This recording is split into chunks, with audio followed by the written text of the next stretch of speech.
What women want, I think the only way that I would ever figure out what women want is if I became one. And whilst that is perhaps more possible than it was in previous generations, I'm pretty sure that I wouldn't know even then. Somebody who's certainly done his research on this topic, John Cowan. John, you've figured it out. You've solved the problem of the ages.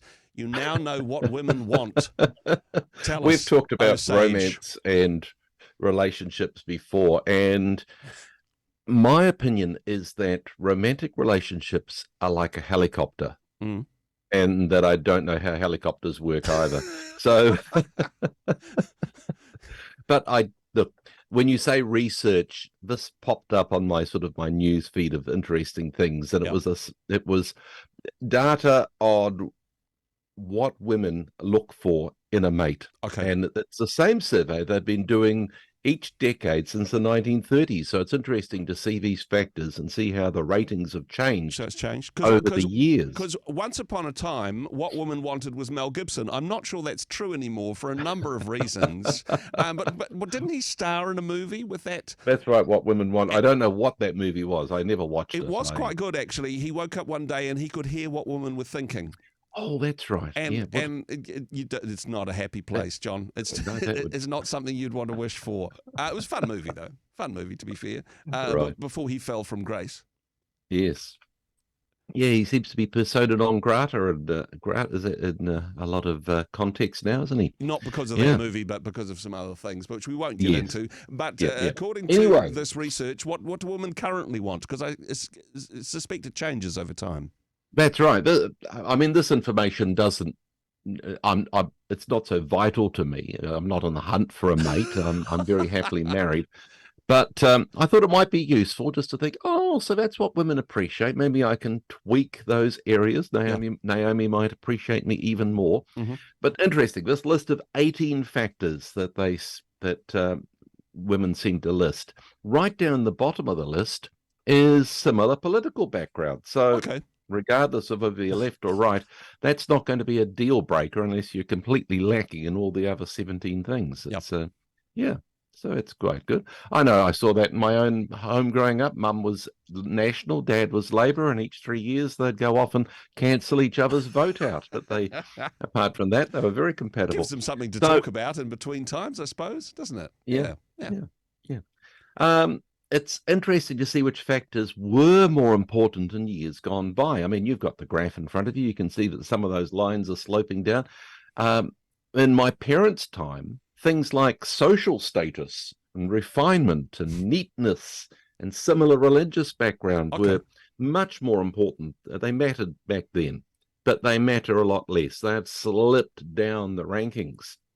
It's interesting that even though social status has slumped, sociability seems to matter a lot more. The ability to, I suppose, conduct yourself in a pleasant and sociable way. Be nice to people that you don't actually like in a social setting. Is that what sociability means? I've never really known what it is. It obviously doesn't rate very high in my world. Is abs anywhere on the list? Do we need to have abs? In a sense, in that good looks, which interestingly, at the time I was born, 1956, rated as the very bottom of the list.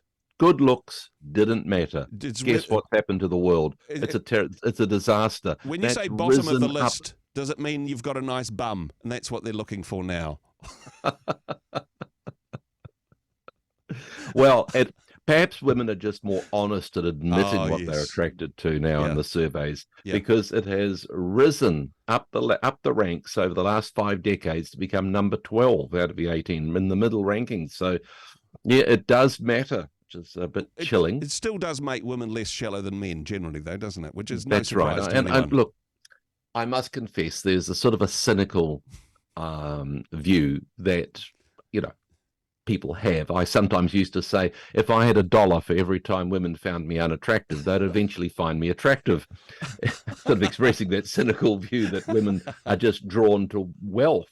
But the research shows there's some truth to that, and it's becoming more true in that It now, good financial prospect rates as number 10, Mm-hmm. and ambition and industriousness rates as number 8. Now, interestingly, that rated highly amongst the attributes that men looked for in women as well. Okay. Well, I haven't looked at that side of the list very much, but that was on that list.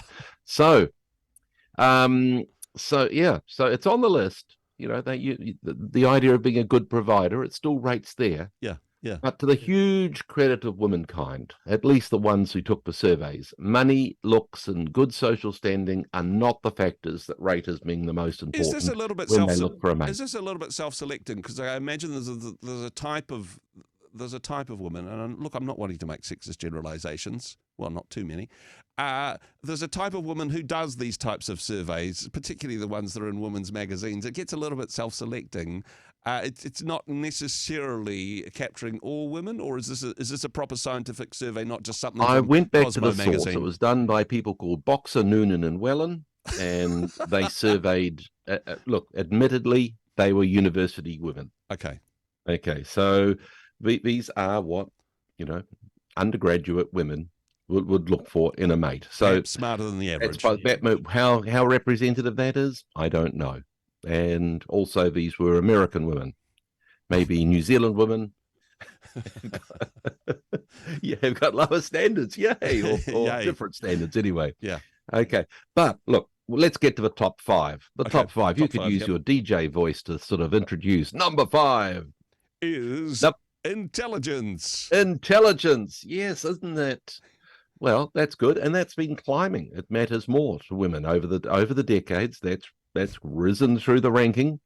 Intelligence. Number 4 is desire for home and children. Now, who would have thought that modern women still thought that was important? Well, modern women think that. Well, So I think perhaps the most important factor is to be on the same page in that one. If one half of the couple wants that and the other one doesn't, then it doesn't have good long-term prospects, I suppose. Yes, I have unfortunately tried to help couples with that difference of opinion when they may both start off not wanting children, but then when one does, yes, unfortunately, it's been the unraveling of some couples. For number three, number three, this one sinks us, John. Unfortunately, number 3 scutters all of our chances for both of us. Emotional stability and maturity. I'm not sure we can say yes and amen to either of those.